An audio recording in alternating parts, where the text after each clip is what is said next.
Off they go, bags in tow. Matt and Chrissy hit the road. Maps unfold, stories told. Adventures never getting old. Matt and Chrissy roam so free through the city, past the sea, finding joy in every. G'day, it's Matt here from Couple of Sitters, and we are going to start working on the van. Got it just here behind me. I'm going to move out of the sun so there's not so much glare there. And what we're going to be doing is just tweaking a few things up initially. We've got it to the stage where we've gotten rid of the seat. So there was a three-seat bench seat thing sitting in the back there, which we've been able to sell pretty easily. The guy who bought it off us was stoked because he got the seat, he got the seat mat, this decent size thing that came with it, and also the seat belts too. So it made it really easy for him to be able to go and kit out his van, because he's going to be shifting away from using it for work-related purposes, delivering parcels, now using it as a family vehicle. So good that there's someone who's going to get some value out of the bits that we don't need anymore.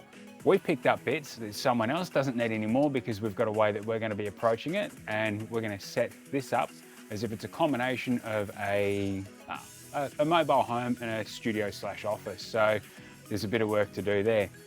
At the moment, we're set up in Brisbane. We are looking after a couple of little dachshunds here, and there are a couple of little cuties that are just hiding down the bottom here. Hey dude. So this is Klaus and his little brother, or his older brother, still little, Baxter. Couple of cool little pups. So we're looking after them for the next 6 weeks while we're here. The owners of the home have said, yeah, look guys, fill your boots. All the tools are under the house. Start your conversion and get into it. So that's what we're going to be doing. Anyhow, I'm going to pop the back open and let's have a look at what we've got to work with. So we decided to go for 12mm marine ply, and that's just going to largely do the floor.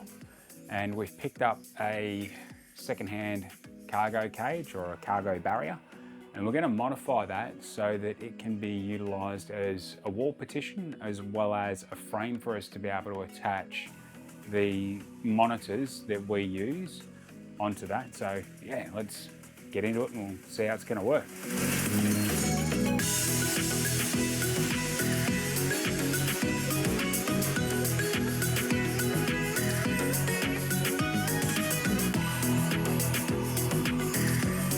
G'day, Matt and Chrissy here again, and we are up to the second step, I suppose.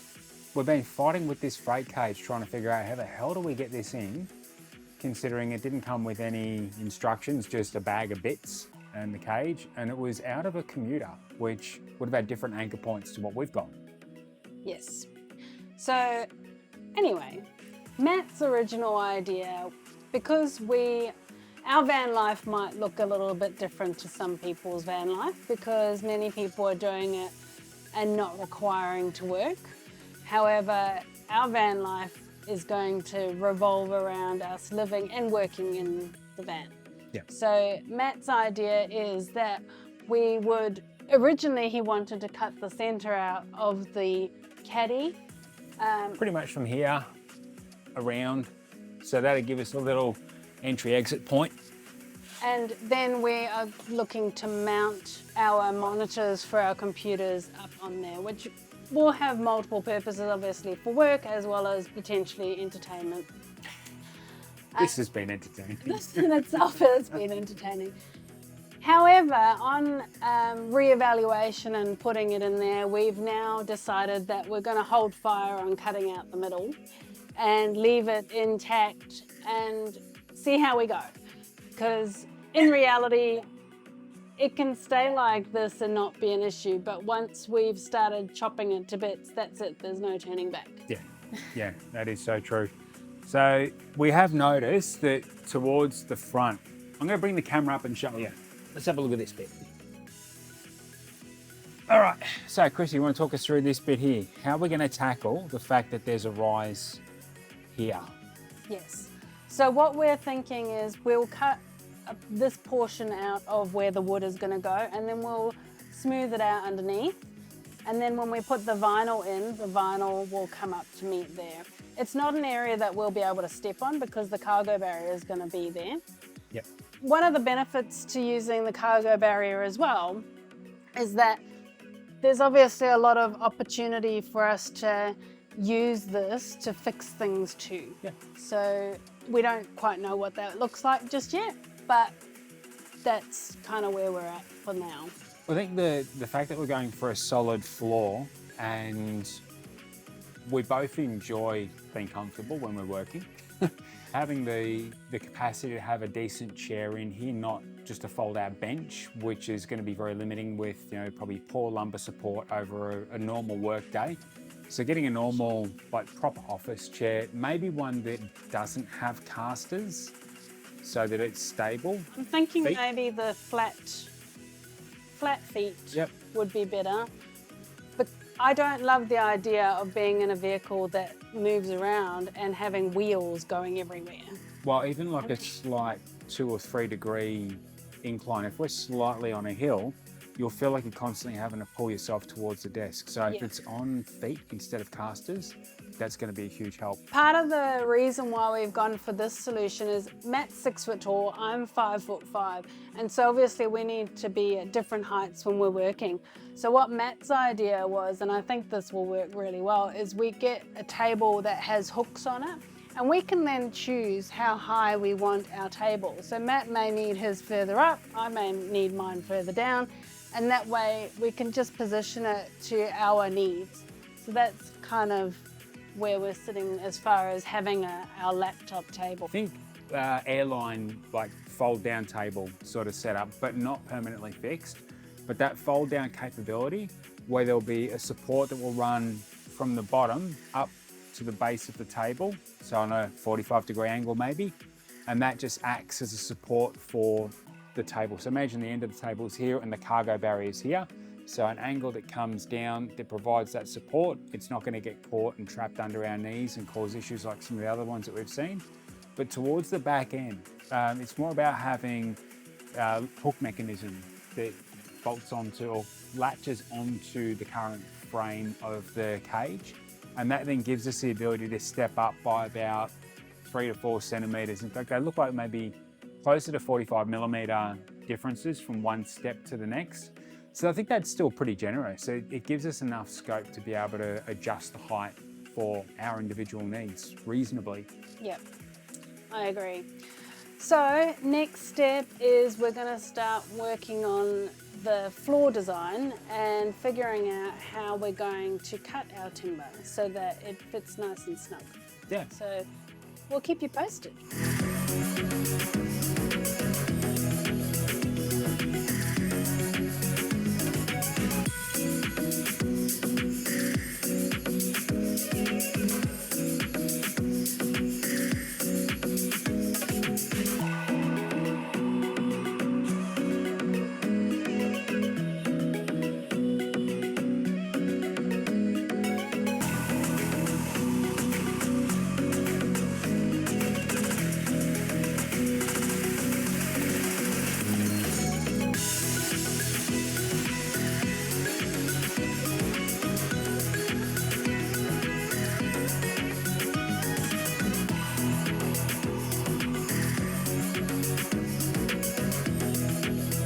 Hi guys, Matt and Chrissy from Couple of Sitters. With a wobbly camera. With a wobbly camera. Hanging it from the strap at the back of the van with this cool little octopus mount thing, which does a good job as long as we're not dancing in here, which not a lot of headspace for me. No, there isn't. So what are we doing today? Today we have already gone and met with a few people about the solar to trying to figure out how we're going to do things, and we haven't got much in the way of costs as yet, but there's a lot of calculations that need to be done in regards to how much wattage we're going to be using and where we want things installed, really. Yeah, the wiring's going to be a big thing for them, so they need a schematic from us detailing what we're wanting to have fitted where. And we're thinking roughly where Chris is sitting is where the batteries and most of the install is going to go. Yeah. And then pretty much where I am, apart from the bed obviously being here, we're thinking we'll have a pull-out kitchen on this side so that all the electronics are all on the same side. Yep. and we'll have the monitors and stuff up the front there. So we've already crash tested the freight cage. That's been put up there, and today's project, on the back of yesterday's, where we were cleaning the base of the van, we're going to get the rubble down. Rubble? Rubble? The rubble down. The We're going to bubble. get the rubber The down. rubble. We're going to start insulating, Yeah. in short. Yeah. So, we've Matt, got- what did you get? Oh, we've got 4 rolls of this Butyl Rubber, 2 millimeters. It's got a silver finish on it, and the adhesive side just here. Look. That is 8 meters long and 50 centimeters wide, and we've got enough to do this van and maybe yours. So there's quite a bit. Does that include up the walls and the roof and everything? Yeah, well, I think our calculations show that we're going to need 3.2 rolls, and we will have ample to be able to do additional bits and trims and stuff. Most of this is going to be covered with a final timber look sort of finish. Even you can see there we've lifted the vinyl up, and we're going to do along the back there, the headboard, I think you'd probably call it. So that's going to get done. The inside of the step's going to get done. We're going to use this everywhere. We're going to put it in the glove box as well. Oh. Maybe the cup holders. It was interesting today because obviously we've taken the floor up and we went for a drive, and the noise to us sounded like it was louder, but when we put the Decibel reader thingy. that thing Yeah, on, decibel reading. It's got to be reliable, it's an app. Oh, totally. It showed that the noise levels was actually not too dissimilar to when the mat was down. So that was interesting. I think it came in at 78 decibels from memory, or 77. And it was about 80. And I Sorry. think the high end is low 80s. And that's like if you're going over cattle grids and rumple strips and stuff like that. So I suppose the first thing that we're going to do, because we're going to be mounting a 12mm marine ply to the floor here, we need to make sure that we map out where these ridges are, so that when we are planning for the timber to go down, we're screwing into the peaks, not into the valleys. So for anyone who's installed corrugated iron roofing or laser light, so we've got here in Australia, it's got like a ripply crinkle cut sort of look to it. It's the peaks that you want to screw into, not the valleys, because you end up with drainage related issues and water leaking through. Similar sort of thing with this, we want to make sure we're maintaining it, but it's more so these raised sections, there's an additional maybe 8 to 10 millimeters of space between this bit of metal and the metal underneath. So we're not actually going to be drilling through to the body of the vehicle. Hey dude, we're still at the same house sit. There's people walking up the road and the dogs are very excited. Yeah. One's barking that way, one's barking this way. They have no idea what they're barking at. Klaus, cut it out. Come on, dude. So we're going to use some masking tape, and we're going to line up where we want the screws to go through the floor into the base of the vehicle.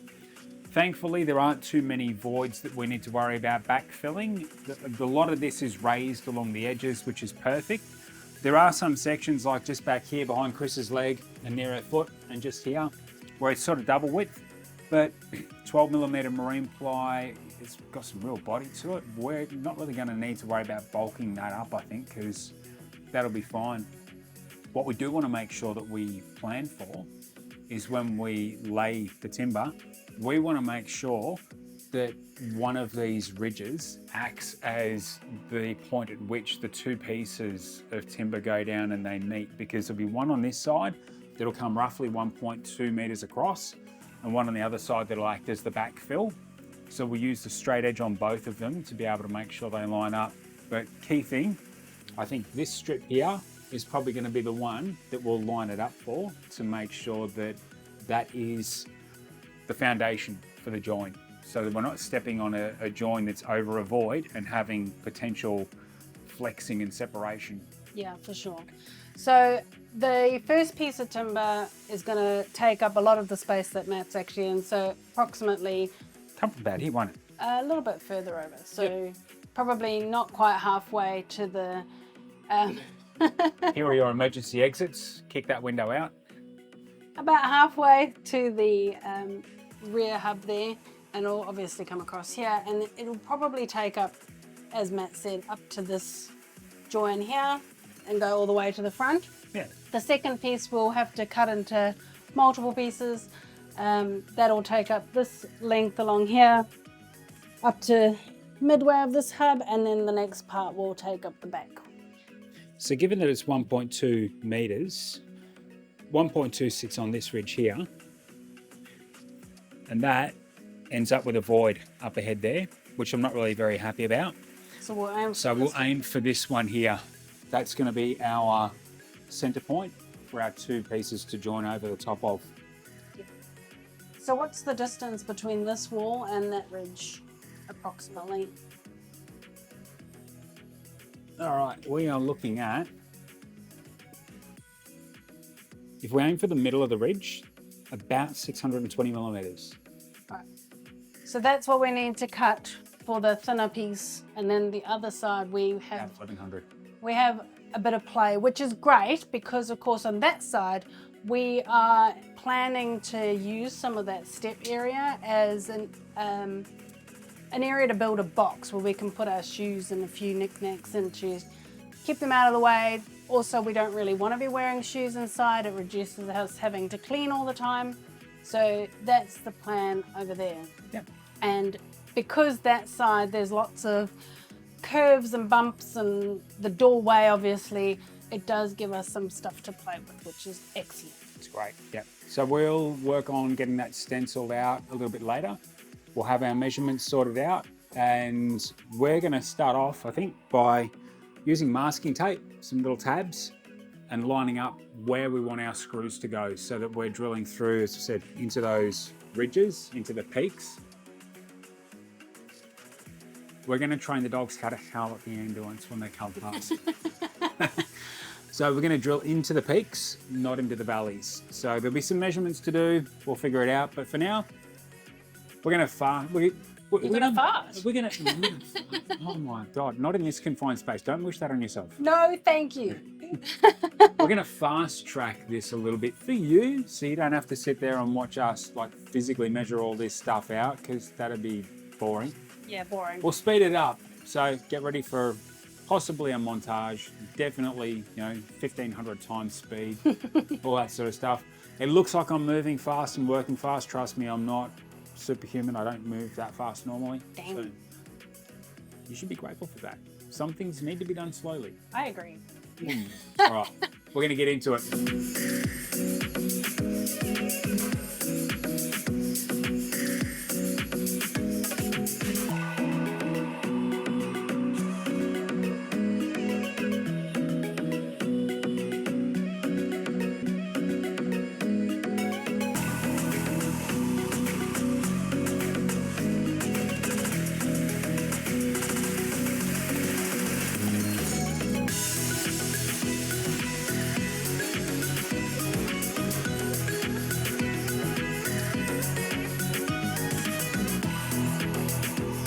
G'day, we're back again, and we are an hour in. My God, we've got 2 strips down in an hour. This takes a bit of time. Yeah. We've been playing with the dogs in between. Yeah, Klaus is definitely wanting to play. So what we have in our next part to consider is the fuel filter. There's a hatch here, little inspection hole. We need to make sure that that's not covered, so it's accessible when it needs to be dealt with, which, according to one of our friends who's a mechanic, worked with Toyota for quite a long time, is roughly at about the 100,000 kilometre mark. So to save us, because this vehicle currently has 56,000 Ks on the clock. And the future. And the future owners, because we will be selling this down the track. So if you like what you see, keep your eyes open. That's going to need to be accessible. So we're going to make sure that we only put the deadener over the body of the plate, not over any of the nuts, the bolts that cover that. And our floor is going to have a little inspection hole cut into it as well.